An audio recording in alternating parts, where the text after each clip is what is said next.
प्रदेश के प्राइवेट हॉस्पिटलों के जो सरकार द्वारा पेमेंट न आने के कारण प्राइवेट हॉस्पिटल के चिकित्सकों और उनके स्टाफ को काफ़ी दिक्कत आ रही है। ऐसे में कई जो हॉस्पिटल है, जो आयुष्मान जो भारत योजना थी, उसका काम करना भी छोड़ गए क्योंकि वो कर्जे के नीचे आ गए हैं। ऐसे में एक जो आईएमए के जो स्टेट बॉडी ने जो फैसला लिया है, उसका यही फैसला लिया है, अगर सरकार पैसा नहीं देगी, 7 अगस्त तक का इन्होंने समय दिया है। उसके बाद जो आयुष्मान कार्ड से इलाज होता था, उसका इलाज नहीं किया जाएगा क्योंकि लगातार डॉक्टर अपनी मांग उठाते रहे। तो ऐसे में आईएमए के पूर्व प्रदेश अध्यक्ष हैं डॉक्टर महाजन, इनसे बातचीत करते हैं।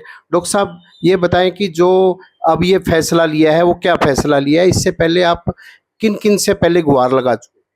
ऐसा है कि हम पिछले 2 साल से पूरी गुहार लगा रहे हैं सरकार के अलग-अलग नुमाइंदों से, और अब हमारी जनवरी के अंदर माननीय मुख्यमंत्री श्री नायब सिंह सैनी जी से बातचीत हुई थी। उसके बाद उन्होंने अपने सीपीएस सीएम श्री राजेश खुल्लर जी की ड्यूटी लगाई थी कि इनके मसले को सॉल्व किया जाए। हमारी दिक्कत ये हो रही थी कि बार-बार हर 3-4 महीने के अंदर सरकार पेमेंट बंद कर देती थी कि बजट ख़त्म हो गया। उसके बाद हम सरकार पे जाते थे, फिर वो एक जगह से निकाल के दूसरी जगह से निकाल के बजट का निकाल के और पैसे पेमेंट करती थी। लेकिन हम मेन जो प्रॉब्लम यही थी कि रेगुलर पेमेंट नहीं हो पा रही थी, और उसके ऊपर ना किसी किस्म का भी डिलेड पेमेंट के ऊपर किसी भी किस्म का ब्याज भी नहीं दिया। हमने रही पहले भी सरकार से ये थी कि एमओयू जो हमारा एग्रीमेंट है उसके मुताबिक जो उन्होंने ब्याज देना है वो दे टाइम पे, ताकि पेमेंट भी टाइम से हो। क्योंकि अगर ब्याज देना पड़ता है तो फिर सरकार जो आगे रिस्पॉन्सिबिलिटी जो है वो सेट करती है कि किसकी वजह से डिले हुआ, उस बंदे के ऊपर जो है वो ब्याज का पैसा का फ़ाइन लगाती है। तो उससे ये देखा गया है कि जैसे पीडब्ल्यूडी के ठेके हैं, बाकी हैं, उसके अंदर टाइम के साथ पेमेंट हो रही है। तो हमारी भी सरकार से यही गुजारिश थी कि एमओयू में एग्रीमेंट में जो ऑलरेडी लिखा हुआ है उसको कार्यान्वित किया जाए। लेकिन उस सरकार ने उसको माना नहीं। उन्होंने ये कहा नहीं जी हम देंगे नहीं, आपके हम कर देंगे पेमेंट 15 दिन के अंदर-अंदर। और ये उस टाइम के ऊपर हमारे को खुल्लर साहब ने, माननीय हमारे चीफ सेक्रेटरी जो फाइनेंस सेक्रेटरी भी हैं श्री अनुराग रस्तोगी जी, उन्होंने हमारे को ये बिल्कुल आश्वासन दिया था और लिखित आश्वासन दिया था। लेकिन उसके बावजूद भी फिर यही हालत हो गई है कि अब पिछले 3 साढ़े 3 महीने से लगभग पेमेंट नहीं आ रही है, जिस वजह से कि बहुत ही ज़्यादा हॉस्पिटलों को दुर्गति हो रही है। हॉस्पिटल अपना डॉक्टरों को पैसा दे देता है, जो अपना सामान खरीदता है, जिनसे इम्प्लांट वगैरह लेता है उनको पैसा दे देता है, दवाइयाँ जिससे लेता है उसको पैसा दे देता है, और फिर 3-3 4-4 महीने तक नहीं आता तो उसके अंदर बहुत दिक्कत हो जाती है। और तो और सरकार दोहरी मार मारती है। एक एमएसएमई है, micro small and medium enterprises. सरकार जो है हमारे मीडियम साइज़ के हॉस्पिटलों को उसमें रजिस्टर करती है, और उसके अंदर अगर हमने पेमेंट नहीं करी अगले की 3 महीने में, ठीक है ना, तो सरकार हमारे को उसका एडवांटेज भी नहीं उठाने देती खर्चे में, वो भी हमारी इनकम में काउंट कर देती है। एक तो पैसे नहीं मिले, ऊपर से इनकम टैक्स भी लग गया। तो इस वजह से अस्पतालों को बहुत ही मुश्किल हो रही है, और अस्पताल इस टाइम तो इतने परेशान है कि उनका ये कहना है कि हम तो किसी तरह से इस स्कीम से पीछा ही छुड़ाएं, क्योंकि सरकार ने कोई भी ऐसा नहीं दिखा रही है कि जिससे कि लगता हो कि भाई वो बजट इस स्कीम को दे के उस स्कीम को चलाना चाहती है। सर, इससे पहले आप हरियाणा के जो मुख्यमंत्री हैं नायब सिंह सैनी से भी बातचीत हुई थी, और उस दौरान क्या आपको आश्वासन मिला? माननीय मुख्यमंत्री जी ने हमें आश्वासन दिया था, उन्होंने हमारी सारी बातें सुनी, उन्होंने कई चीज़ें हमारी ठीक करी वहीं पे, और उन्होंने इसी वजह से सीपीएस सीएम श्री राजेश खुल्लर जी को एक कमेटी बना दी थी हम लोगों के साथ में कि आप इनके साथ बैठिए, आराम से कीजिए। हमारी उनके साथ मीटिंग हुई, हमारी मीटिंग लगभग 3-4 घंटे चली, जिसके अंदर कि उन्होंने हर एक को वहीं बुला लिया, ठीक है ना, चाहे वो चीफ सेक्रेटरी हों, चाहे वो सीईओ हों आयुष्मान के, चाहे और भी डिपार्टमेंट के, फाइनेंस के, बाकी के किसी के भी हों, उन्होंने उनको वहीं बुलाया, हमारे साथ वहीं बातचीत करवाई सारी की सारी, और सारी बातों का हमें लिखित में आश्वासन दिया। लेकिन अनफॉर्चुनेटली उसके बावजूद भी बात बन नहीं पाई।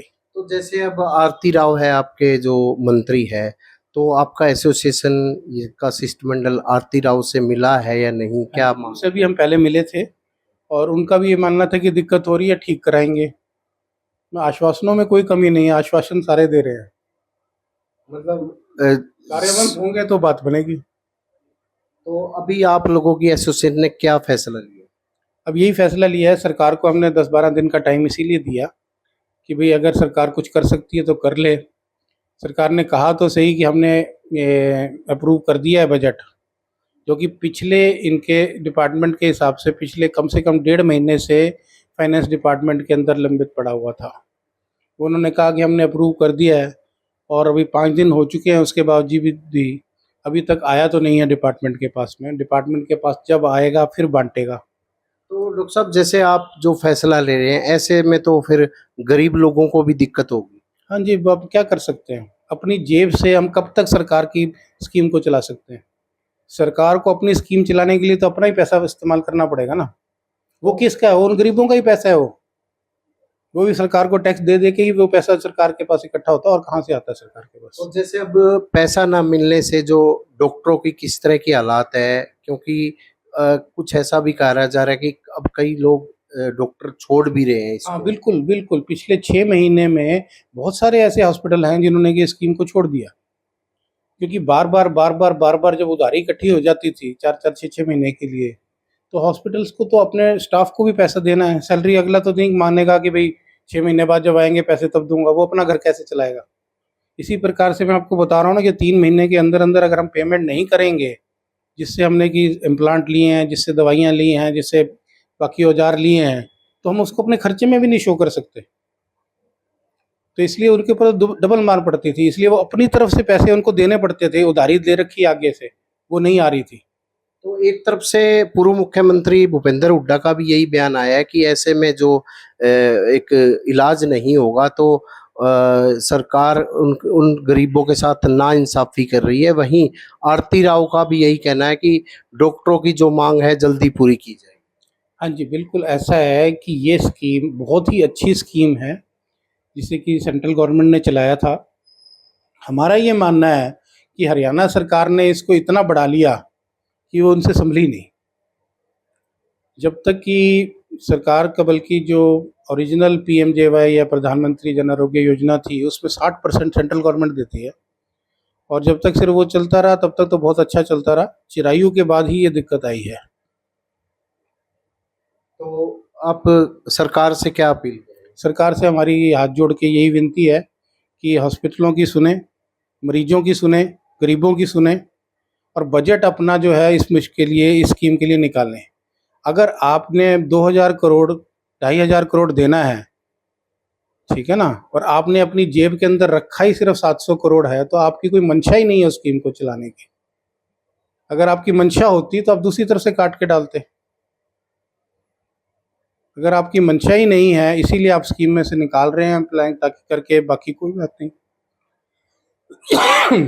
तो ये थे डॉक्टर महाजन का साफ तौर से कहना था। लगभग 500 करोड़ रुपया चिकित्सकों का बकाया है, और इस जो 650 हॉस्पिटल है, कई डॉक्टर इस योजना को छोड़ रहे हैं क्योंकि आर्थिक तंगी के कारण उन डॉक्टरों को और उनके स्टाफ को दिक्कत हो रही है, तो इस कारण वो छोड़ रहे हैं। तो इन्होंने लगातार हरियाणा के मुख्यमंत्री से भी बातचीत की है और स्वास्थ्य मंत्री से भी बातचीत की है। इनकी यही अपील है कि जो चिकित्सकों का जो बकाया पैसा है उन्हें समय पे दे दिया जाए। वो चाहते नहीं कि गरीब आदमी का इलाज रुके, ये भी चाहते हैं कि गरीब आदमी का इलाज समय पे हो। प्रवीण कुमार, दैनिक सवेरा, हिसार।